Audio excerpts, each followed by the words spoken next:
కృష్ణం వందే జగద్గురుం. ఇవాళ మన భగవద్గీత శ్లోకం చతుర్థో అధ్యాయం జ్ఞానకర్మ సన్యాస యోగంలోని 13వ శ్లోకం. చాతుర్వర్ణ్యం మయా సృష్టం గుణకర్మ విభాగశః తస్య కర్తారమపి మాం విద్యకర్తారమవ్యయం. ఈ శ్లోకానికి అర్థం, నేను గుణాలు సత్వ, రజస, తమస మరియు కర్మ ప్రవర్తనలు ఆధారంగా 4 వర్ణాల వ్యవస్థను సృష్టించాను.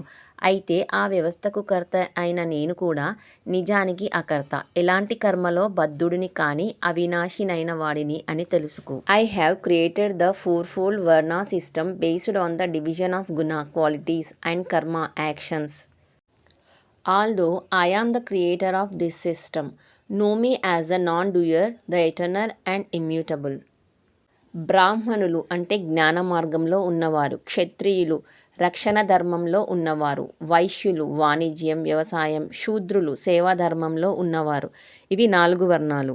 ఈ శ్లోకంలో శ్రీకృష్ణుడు చెబుతున్నది, సమాజంలో వర్ణ వ్యవస్థ అనేది జన్మ ఆధారంగా కాకుండా ప్రతి వ్యక్తి గుణం మరియు వృత్తి ఆధారంగా ఉండాలని, అంతేకాకుండా ఇవన్నీ తాను సృష్టించినప్పటికీ తాను వాటి ఫలితాలకు కారకుడు కాదని చెప్పాడు. ఇది భగవంతుడి నిర్మలమైన నియమ నిర్మాత స్వరూపాన్ని తెలియజేస్తుంది. మనమందరం భగవద్గీతను చదివి విని జ్ఞానాన్ని పెంచుకొని ధర్మాన్ని కాపాడుకుందాం. ధర్మో రక్షతి రక్షిత.